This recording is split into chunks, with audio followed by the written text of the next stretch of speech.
One of the things that happened in Reims during the founder's beginning of his career as an educator was he was advised by his other spiritual director, not Nicolas Roland, but Nicolas Barre.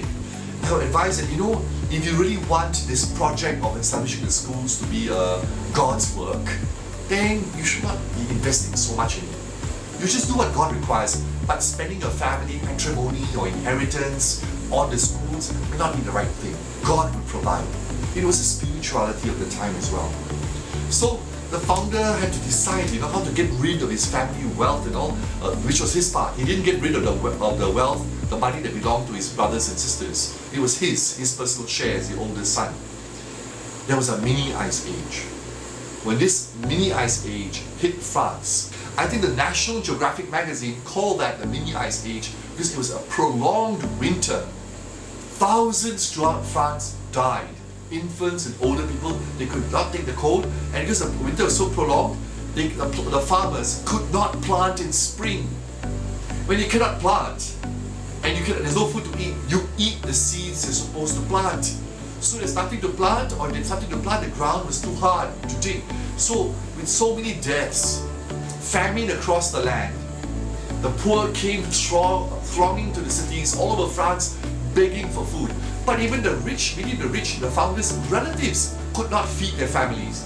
So the founder began to sell, to dispossess himself of family holdings, and properties. And no one can sell during a time of economic downturn at a profit. Everything was sold at a loss. But the little money he got, he bought bread.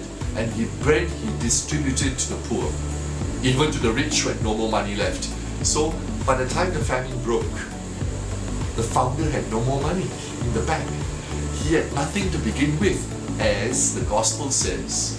If you wish to follow Christ, you sell everything you have, give it to the poor, and then follow him. The founder, whether he did it willingly or reluctantly, it happened. And so historically, he had dispossessed himself of all his personal wealth, keeping enough for his family, and all the few early teachers he had abandoned the project, and the founder was left with nothing. But many people heard what he had done during the famine, and they were very impressed, and many came to join him. Within 1 year after the famine, there were 12 men who were willing to make vows.